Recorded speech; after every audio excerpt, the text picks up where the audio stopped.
लाडली लाल की जय, श्री सद्गुरुदेव भगवान की जय। आज हम पढ़ेंगे राधा बाबा द्वारा लिखित पुस्तक आस्तिकता की आधारशिलाओं में ब्रज लीला में गाए। सुर बनिताओं की वीणा विनिंदित स्वर लहरी अंतरिक्ष को चीरकर नंद प्रांगण के मणिमय स्तंभों में प्रतिध्वनित हो उठी। नंदरानी चकित सी होकर एक क्षण के लिए आकाश की ओर देखने लगी, पर उनकी आंखें तो अपने नयनानंद, प्राणाराम, हृदय घन नीलमणि की छवि से निरंतर परिव्याप्त थी। उन्हें वहां भी उस नीले गगन के वक्षस्थल पर भी दिखा नव नीरद श्री अंगों को नचा नचा कर घुटुरुअन चलते हुए वे घूम रहे हैं। प्रांगण के बड़भागी धूली कणों से श्यामल अंग परिशोभित है। अरुण अधर तथा ओष्ठ धवल दधी से सने हैं। सुंदर कपोल एवं चंचल नयनों की शोभा निराली ही है। उन्नत ललाट पर गोरोचन का तिलक है। मनोहर मुखार बिंदु पर घन कृष्ण केशों की घुंघराली लटें लहरा रही हैं। लटें ऐसी प्रतीत होती हैं मानो भ्रमर हो। श्याम सुंदर के मनोहर मुखार बिंद का मधुर मधुपान करने आए हो, मधु पीकर मत्त हो गए हो, सुध-बुध भूले हुए अरविंद पर अरबरा रहे हो। कमनीय कंठ में कठोला शोभा पा रहा है। विशाल हृदय पर व्याघ्र नख आदि टोना निर्वारक वस्तुओं से निर्मित माला झूल रही है। एक ओर इस छवि के क्षण भर दर्शन का आनंद तथा दूसरी ओर सैकड़ों कल्पों का समस्त जीवन सुख। इन दोनों की तुलना में वह एक क्षण ही धन्य है। कल्पों का जीवन तुच्छ, अति तुच्छ, सर्वथा व्यर्थ और अनर्थ है। नंदरानी ने आकाश से दृष्टि हटा ली तथा वह आंगन में किलकिल करते हुए नीलमणि को पुनः देखने लग गई। आंखों के कोयों में आनंदाश्रु छलक आए हैं। यही दशा ब्रज नरेश नंदराज की भी थी, जो कुछ ही दूर पर खड़े हुए अपने पुत्र की रिंगण लीला निर्निमेष नयनों से निहार रहे थे। अग्रज दाऊ पास ही बैठे आनंद अम्बुधि में आकंठ निमग्न थे। उनके आनंद की सीमा नहीं थी। कभी आगे कभी पीछे रहकर छाया की तरह वे श्याम सुंदर का अनुगमन करते थे। दोनों भाई परस्पर अस्पष्ट कुछ बोलते और दोनों ही खिलखिलाकर हंस पड़ते थे। थोड़ी देर घुटरों चलकर अपने ही नूपुर की रुंझुन ध्वनि से चकित हो जाते। स्निग्ध गंभीर मुद्रा में कुछ क्षण सोचने से लगते, फिर आगे बढ़ते। फिर रुंझुन शब्द सोता, फिर ठिठक जाते। ठहरते ही मणिमय आंगन में मनोहर मुख कमल प्रतिबिंबित हो जाता और विस्फारित नेत्रों से उसकी ओर देखने लगते। कभी उसे पकड़ने के उद्देश्य से उसके सिर पर हाथ रखते थे। हाथ का व्यवधान आने से प्रतिबिंब लुप्त हो जाता। श्याम सुंदर आश्चर्य भरी मुद्रा में जननी की ओर देखने लगते। इस प्रकार बाल लीलाधारी गोलोक विहारी की अभिनव रिंगण लीला प्रारंभ हुई तथा प्रतिक्षण नई नई होकर बढ़ चली। यह कोई प्राकृत शिशु का स्वभाव जात घुटुरुअन तो था नहीं, जिसकी निश्चित सीमा हो। यह तो स्वयं ब्रजेंद्र नंदन श्याम सुंदर श्री कृष्ण के चिदानंदमय स्वरूप भूत रस सागर का एक तरंग विशेष था। चंद्रकला की भांति जिस अनुपात से वात्सल्य स्नेहवती माता यशोदा एवं अन्य ब्रज सुंदरियों की भावनाएं बढ़ रही थीं, उसी अनुपात से उस अचिंत्य अनंत चिन्मय रससार सुधा समुद्र में सरल वक्र और तीक्ष्ण तरंगे उठ रही थी। बालकृष्ण के घुटरों चलने का समाचार विद्युत की तरह समस्त गोष्ठ में फैल चुका था। यूथ की यूथ भाग्यवती ब्रज वनिताएं प्रतिदिन नंद द्वार पर एकत्र हो जाती तथा उस अनुपम लीला रस सुधा का अतृप्त पान करके बलिहार जाती। सबका अलग अलग हृदय था, सबकी अपनी अपनी भावनाएं थी। सभी अपनी भावना के अनुरूप लीला का रस लेती थी। रस लेती लेती रस के तीव्र स्रोत में वह बह जाती। न जाने किन किन मधुमय अभिलाषाओं को अंतस्तल में छिपाए बहती। इन सब का प्रतिबिंब श्याम सुंदर के हृदय पर पड़ता एवं सबकी रुचि के अनुकूल सर्व सुखदायिनी अत्यंत मनोहारिणी लीला का प्रकाश होता। श्याम सुंदर से कितना ज्ञान हुआ है, श्याम सुंदर में कितना ज्ञान हुआ है, इसका रस लेने वाली के लिए वैसी लीला होती। गोपी पूछती, नीलमणि तेरा मुख कहाँ है? उत्तर में नीलमणि मनोहर मुख पर अपनी अंगुली रखते थे। आंख कहाँ है? नीलमणि काजल लगे हुए नयन कमलों को दोनों कर कमलों की नन्ही नन्ही उंगलियों से मूंद कर गोपी की ओर मुंह करके बैठ जाते। अच्छा लल्ला, नाक क्या वस्तु होवे? नंद नंदन प्राणायाम की मुद्रा में नाक का स्पर्श करते। वाह वाह मेरे प्राणधन, अच्छा इस बार कान और चोटी तो मुझे दिखा दो।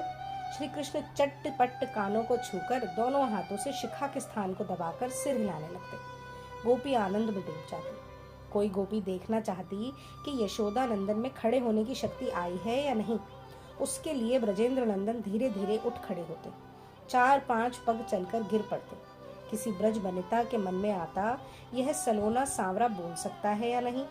उसके मनोरथ की पूर्ति के लिए दोनों भाई परस्पर अस्फुट स्वर में कुछ बोल जाते। गोपी का हृदय आनंद से उछलने लगता। इस तरह लीलामय के लीला रस प्रवाह से समस्त ब्रज प्लावित हो गया। फिर भी ब्रज वनिताओं की आंखें तृप्त नहीं होती। उत्तर और उत्तर मधुराति मधुर लीला देखने की चाह बढ़ती ही जाती। अतः एक ही साथ सबको वात्सल्य रस सिंधु में डुबो देने के उद्देश्य से एक अत्यंत मधुर बाल लीला का आस्वादन करने की इच्छा श्याम सुंदर के मन में जागृत हुई। इच्छा की देर थी। अचिंत लीला महाशक्ति ने तत्क्षण ब्रजेंद्र नंदन को उसी साज से सजा दिया और लीला प्रारंभ हो गई। ब्रजराज गौशाला में बछड़ों की संभाल करने गए हैं और ब्रजरानी अपने प्राणधन ललन के लिए भोजन बनाने में संलग्न है। राम और श्याम दोनों भाई आंगन में खेल रहे हैं।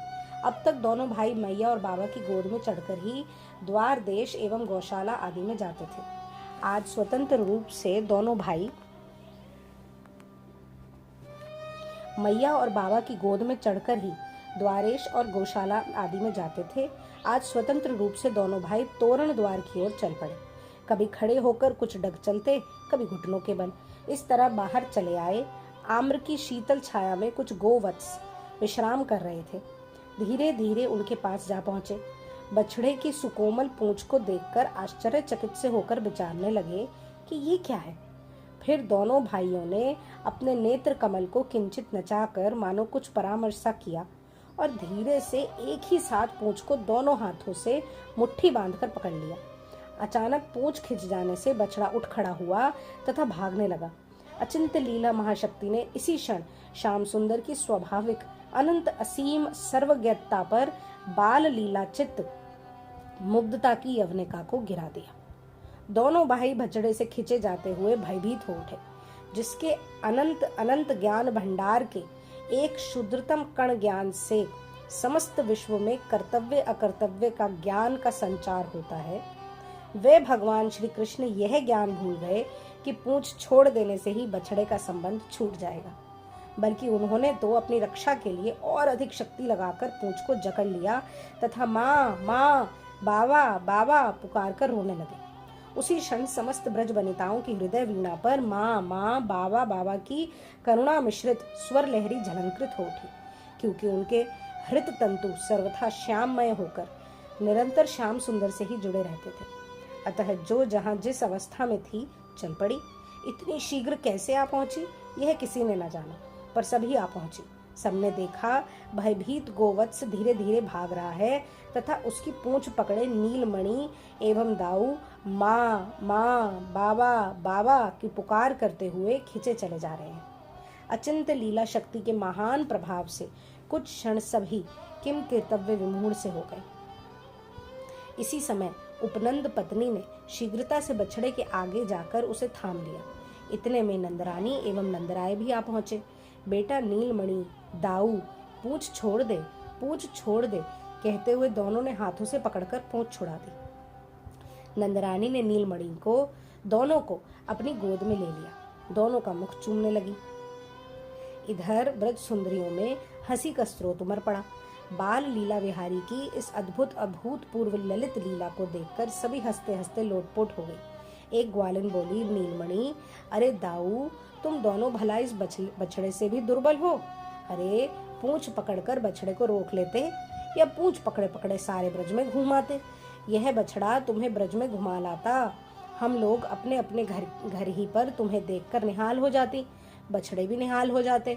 यूं कहते कहते ग्वालिन की आंखों में प्रेम के आंसू छल छल करने लगे। श्याम सुंदर हंसने लगे, मानो संकेत से कह रहे हैं एवं अस्तु। इसके पश्चात भक्त वांछा कल्पतरु ब्रजराज नंदन ने बछड़ों को अपने कर स्पर्श का योगेंद्र मुनीन्द्र दुर्लभ आनंद देते हुए इस परम सुंदर लीला का अनेकों बार प्रकाश किया। दोनों भाई बछड़ों की पूंछ पकड़ लेते, बछड़ा भागता, कुछ दूर तो पीछे पीछे खिंचते हुए चले जाते, फिर पूंछ छूट जाती तो किसी दूसरे से पकड़ लेते, दूसरे की छूटने पर तीसरे की, कभी एक ही साथ 3-4 बछड़ों की पूंछ पकड़ते।